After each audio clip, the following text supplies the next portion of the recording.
Before you can have a good fight, you need to learn how to take a great turn. Turns shatter time into segmented beats, swiveling the camera from shot to shot. Real-time combat is more of a kaleidoscope. Things blur, churn, obscure. But turn-based combats are a panorama, each shot carefully incorporated into the greater whole. You have complete agency over what it is you do on your turn, so it behooves us to make the most of it. Today, which is the best of all possible days, I'm Saoirse Trotter, you are just lovely, really, and we are here to discuss the ideal turn. Before I reveal my foolproof model, I would like to emphasize that the tenor of every turn really does matter. A fight is an ensemble piece, and you have to make sure everyone is well tuned and paced if you want to get a memorable song going. A chemical reaction is only as fast as its slowest step, and the same will be true for your adventuring party. Now, to that end, every ideal turn has three components: preparation, execution, and resolution, termed PER, if you'd like. We're going to talk about it in brief, and then in the latter half of the video, get into a little more detail, a little more nuance in some office hours. But for now, let's step into the classroom.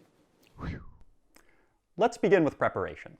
While your friends are bickering about something silly, range increments, say, you need to be thinking about what you are going to do when initiative comes calling. Now, you may say, that's too difficult. The battlefield is hectic. It's constantly in flux. How can I know exactly what I mean to do before my turn? But there are a couple questions you can ask yourself to help you decide. The first is, what does your character want to do on their turn? The odds are pretty good that that desire will remain constant when their initiative comes. The second question is, what does your party need you to do? If one of your friends just got bricked over the back of the head and is bleeding out on the ground, odds are good that you should heal them. So in that case, your action is prescribed, in a sense, although not everything about your turn may be fixed. Now, the third question follows naturally from the former two. Having decided what you either want or need to do, what is the most interesting way to do it? Role-playing games aren't war games. While D&D has tactical elements, it is a storytelling game first and foremost. So if you can take your tactical action in a more dramatic, more interesting way, that's preferable. Now, the odds are good that the action you've chosen requires casting a spell, making an attack, using some manner of ability. So you need to know how that ability works. Don't be rifling through the player's handbook when your initiative comes up. Don't be that person. Dethrone your tower of dice and prepare the exact combination you intend to roll. If you're making a greatsword attack, have the d20 in one hand and the damage dice in the other. Then, you've done it. Preparation complete. Atomic batteries to power. Turbines to speed. It's time. The camera pans to our character and we must execute our turn. Describe the action you prepared in concise, confident terms, then roll the dice. The key to great execution is to bring us right up to the point of impact, right up to the precipice, and then let the dice answer the dramatic question. You can do a lot with very little, so don't be too poetic, don't be too floral in your description. Instead, just give us a few character-defining verbs, adjectives, right? Let me know something about your character and the way they execute their action. Are they full of fear? Are they full of bravado? Is the action heavy or is it effortless? For example, if I wanted to portray Jane the fighter as being overwhelmed, maybe I would describe how her hand shakes as she goes to deliver the longsword stroke, or how the sweat running down her forehead has begun to sting in her eyes. Your turn is a unique opportunity to describe your character exactly as you imagine them in your mind, so don't squander it. You can do a lot with very little. Brevity is the soul of wit. It's not just a truism. And a few verb-packed sentences, a few kinetic descriptions goes a very long way. Sometimes you will be casting a big spell or using a tide-turning ability, and it will be a turn to really let loose, to have a little floral description in there. But that's not the norm. The norm, the average, is going to be about a 30-second turn from beginning to end. And now that we've established the dramatic question, does the arrow land? Does the fireball decimate the goblin horde? We can move to the resolution. Everything you have, everything you are, you've got to give on the battlefield. Resolving the action falls to the game master. They read the bone, or interpret the dice, rather, and tell you whether the sword struck true, tell you the extent of the fireball's damage. Now, the game master, in their resolution, should reflect the intent of your description. To be more precise, if I was describing Jane's attack as hesitant, as nervous, then if she misses, the Game Master may resolve that miss by describing not a literal miss, but instead Jane freezing up, lacking the conviction to deliver the killing blow. Because a miss isn't always a miss. There are many different ways to resolve the same game action, the same game result. It is this give and take, concise, pointed executions followed up by logical, narratively satisfying resolutions that makes for very captivating combats that have rhythm, momentum, and a little bit more punch. Sometimes, the Game Master may pass the baton back to the player and let them resolve their own action. Per the famous phrasing of Matthew Mercer, how do you want to do this? Now, getting to resolve your own action is a rare treat, so live it up if you can. To give a recap, in brief, prepare your action, gathering the dice and reading up on the skill, execute the action in concise terms, if possible, and then resolve the action in accordance with the dice and the demands of the scene. Easy enough, no? It's easier said than done. So now that we're out of the classroom, we can get into the office hours. This is where we're going to get a little more nuanced and answer some caveats that may have come up while you were watching the previous segment. So without any further ado, let's get to the most common questions.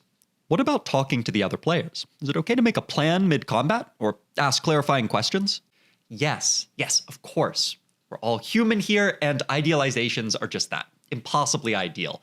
In fact, it's probably more ideal to have a few wisecracks, to have the occasional clarifying question, to make sure that everyone is both on board with the fiction, they can visualize what's happening, and that everyone's having a good time as the fight goes on.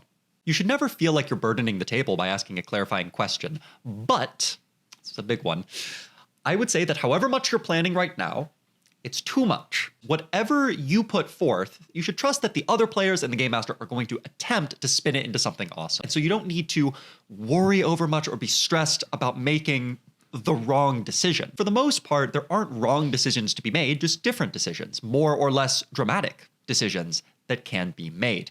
If you're truly at a tactical impasse where you really need to ask the group for advice, or you want to ask the group for permission, perhaps to throw a fireball on top of them, well, at that point, it's okay to have a brief group huddle, but for the most part, I would just say do it. Just throw that fireball on top of your barbarian. Like, it's gonna make for a good scene after the fight, and they don't have a D12 as their hit die for nothing, right? Like, they have that for a reason. What about turns with multiple actions, or turns where multiple instances of movement are taken? Simple enough. Plan, execute, and resolve those actions in sequence. Or, better yet, roll all the dice at the beginning of your turn, then describe how the turn progresses. To give an example, if I'm making 3 attacks in a turn, I will gather all the dice I'm rolling, so 3d20, and if I'm swinging a greatsword, 6d6. I'm going to throw all those dice, extra credit if they're color-coded. And then, as the GM is looking at the results and interpreting them, I will describe the sequence of attacks. So I may say, all right, I throw all these dice, and I say, okay, so first I'm running up to Goblin A, and I'm going for the head, going for the neck with my sword, because I know he's already a little wounded, might finish him off. Then I go to Goblin B, swing at his kneecaps, okay? Goblin C, little tap over the head with the flat of the blade. That's all you gotta say. To give a note on movement, you generally don't need to describe movement, because if you're using a virtual tabletop or using visual signifiers on a real tabletop, in that case, when you move the token, people are already visualizing in the fiction the movement of your character, right? If I drag my token across the screen, people are visualizing my character running across the field. For the most part, just move the token and you don't need to describe the movement. What if something game-changing happens right before my turn? How do I respond?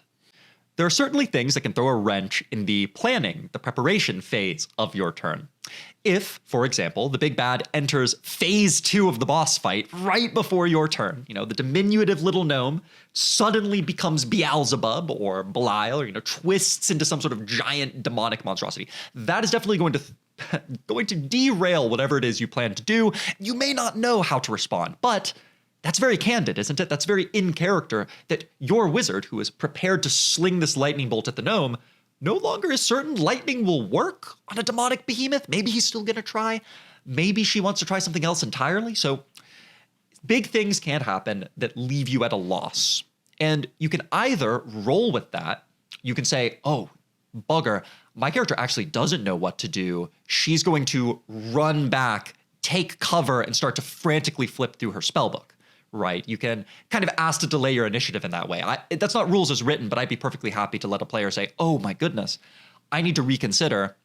I'm going to take a breather over there. I'll go at the end of the round, right? Like I will go on initiative 0 this round. Alternatively, if you know your character very well, and this is where experience helps a lot, you can just kind of immediately swap into something else that you know will be productive, something else that makes sense.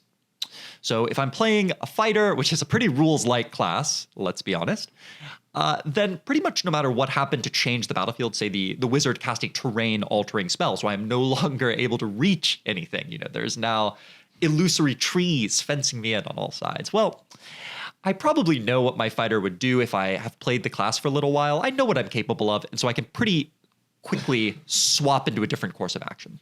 What if I don't like describing my actions? Is Jane attacks the goblin really that bad? No, that isn't bad. It's efficient, which is good. You don't want to be too glib, so less does tend to be more.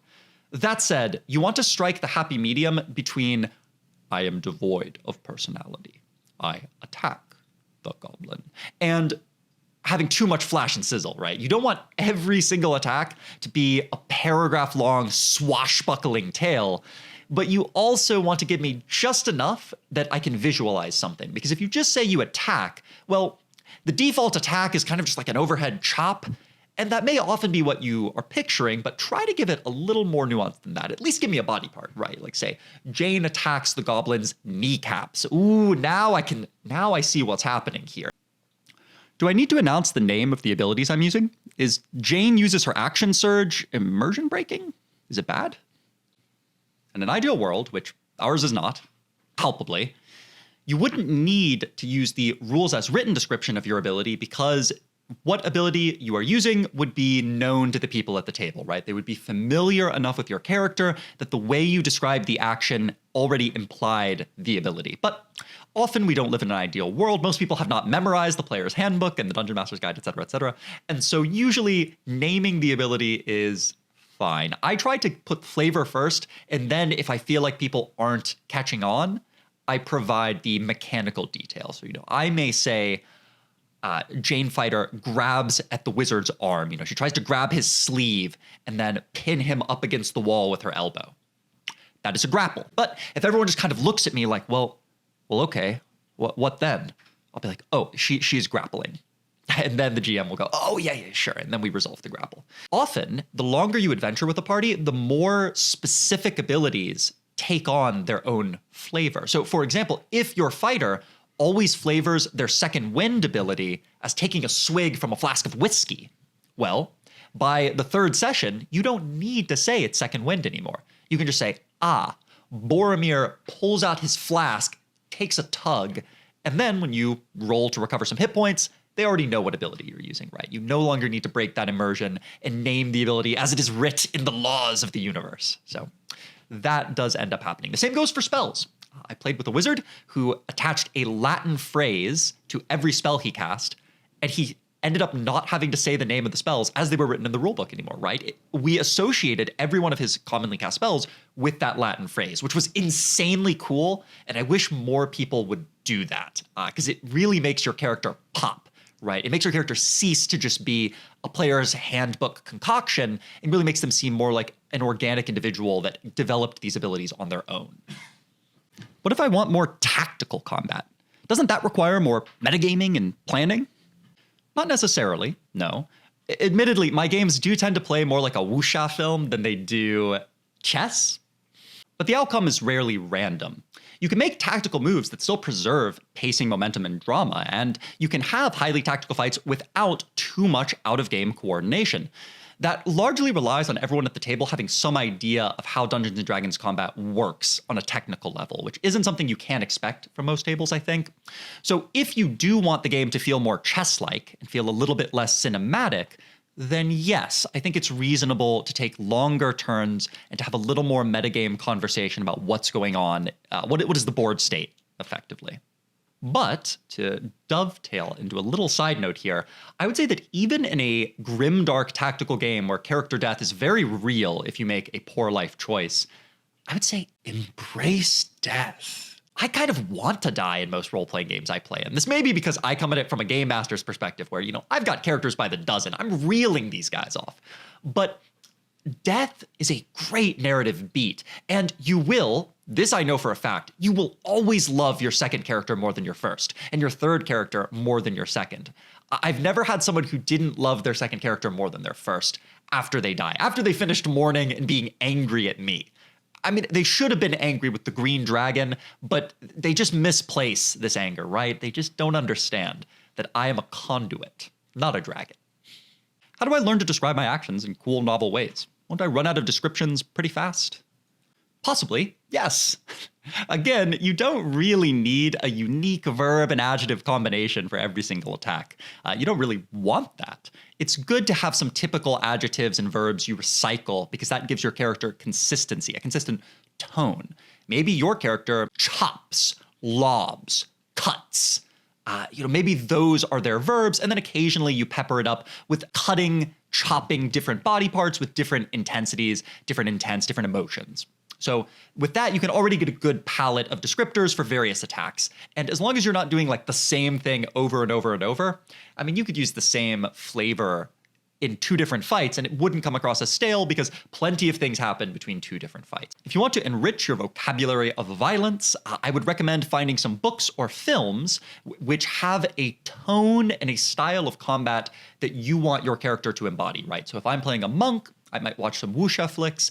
If I am playing a heavy paladin, perhaps I find some medieval fantasy or some dark fantasy literature, and then look at how those characters are described, right? If you're watching a movie, there's not text describing the fighting, but you can attempt to describe it yourself, right? Like you can watch Captain America fight and then try to think, how would I describe that action? How would I describe that shield toss?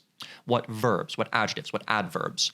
And in that sense, you can very quickly, you'll get plenty of ideas for how to spice up your combat. But I think most of us are inundated with enough violent media, be it video games, films, television, etc., that we don't really need to do too much research because we've already absorbed a lot of cinematography, a lot of the cinematography of violence.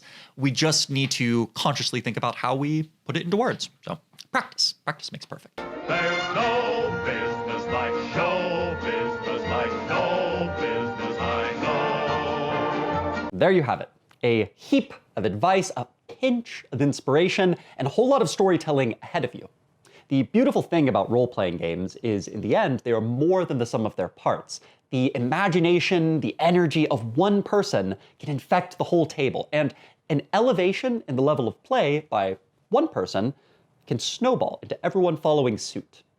We're reaching the end of the practical advice I can give to players, so let me just say that there's a lot more to be said for having a great fight.